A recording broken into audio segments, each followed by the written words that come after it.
बहुत समय पहले की बात है। सीतापुर गांव में चंदन नाम का एक बहुत ही बुद्धिमान किसान रहता था। चंदन मौसम के रंग को देखकर बता देता था कि बारिश होगी या नहीं। चंदन के पास जमीन का एक छोटा सा टुकड़ा था, जिस पर वह खेती करके अपना और अपने परिवार का पालन पोषण करता था। फिर एक दिन की बात है, चंदन अपने खेत में काम कर रहा होता है। तभी उसके सामने गांव के मुखिया जी आते हैं और चंदन से कहते हैं, अरे भाई चंदन, बड़ी जोर शोर से खेती करने में लग गए हो, क्यों इतना पसीना बहाते हो? इस खेत को मुझे दे दो और मेरे यहाँ काम पर लग जाओ। दरअसल मुखिया हमेशा से चंदन से चिढ़ता था, क्योंकि खेत का टुकड़ा मुखिया के खेत से जुड़ा हुआ था। मुखिया चाहता था कि चंदन के खेत को वैसे भी हथिया ले, लेकिन चंदन अपनी खेत नहीं देना चाहता था। चंदन मुखिया से कहता है, नहीं मालिक, मैं तो इसी खेत के टुकड़े से पल रहा हूँ। मैं यह खेत आपको दे दूंगा तो मैं सड़क पर आ जाऊंगा, लेकिन अब कोई बात नहीं, क्योंकि मैं मेरे दिमाग में सोच लिया है कि इस बार ऐसे फसल करूंगा कि दुगनी कमाई हो जाएगी।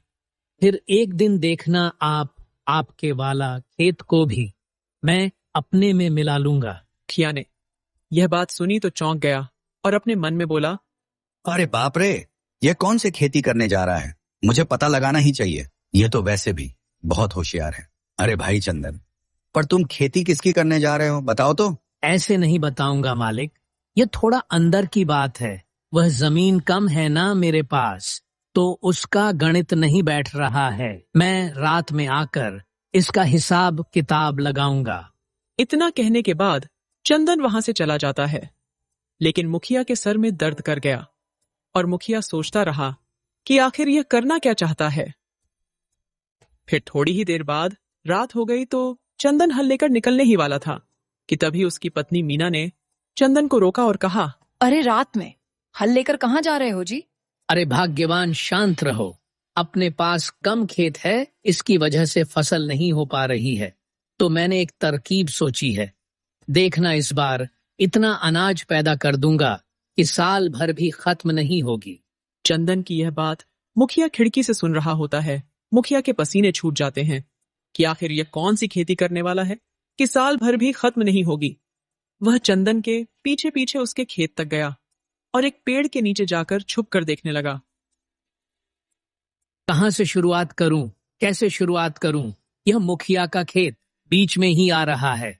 अगर मेरी खेत की फसल ज्यादा हो गई और उसकी जड़ें मुखिया के खेत पर आ गई तो उसको बिना मेहनत के ही मेरी फसल मिल जाएगी। इसलिए एक काम करता हूँ, कल मुखिया जी से कहूंगा कि अपने खेत में एक दीवार बना ले, फिर मैं अपने ही खेत पर फसल कर पाऊंगा। मुखिया ने यह बात सुनी तो अपने मन में कहा, अच्छा बेटा, ये बात है, तभी बोल रहा था कि मेरा खेत भी ले लेगा। अभी देखना तू, खेती तो अपने ही खेत पर करेगा, लेकिन फसल काटूंगा मैं। इतना कहने के बाद मुखिया वहां से चला जाता है। चंदन भी कुछ देर बाद घर लौट आता है। फिर अगली सुबह जब चंदन मुखिया से मिला तो उसने कहा, अरे मुखिया जी, आपसे थोड़ी सी बात करनी थी। हाँ, कोई भी बात कर, लेकिन मैं अपने ही खेत पर दीवार खड़ी नहीं करूंगा। ठीक है, बात खत्म। लेकिन मालिक, मैं कब आपसे ऐसा कहा? हाँ पता है, तुम यही कहने वाले थे, क्योंकि खेत जो कम है तुम्हारे पास। यह कहकर मुखिया हंसता हुआ वहां से चला जाता है।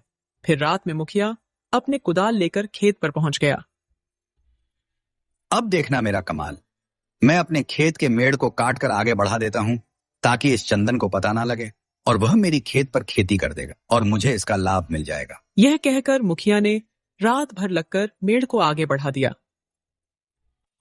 जब अगली सुबह चंदन और उसकी पत्नी मीना खेत पर पहुंचे। सुनो जी, आज आपका खेत कुछ बड़ा नहीं लग रहा है। हाँ, भाग्यवान लग तो रहा है।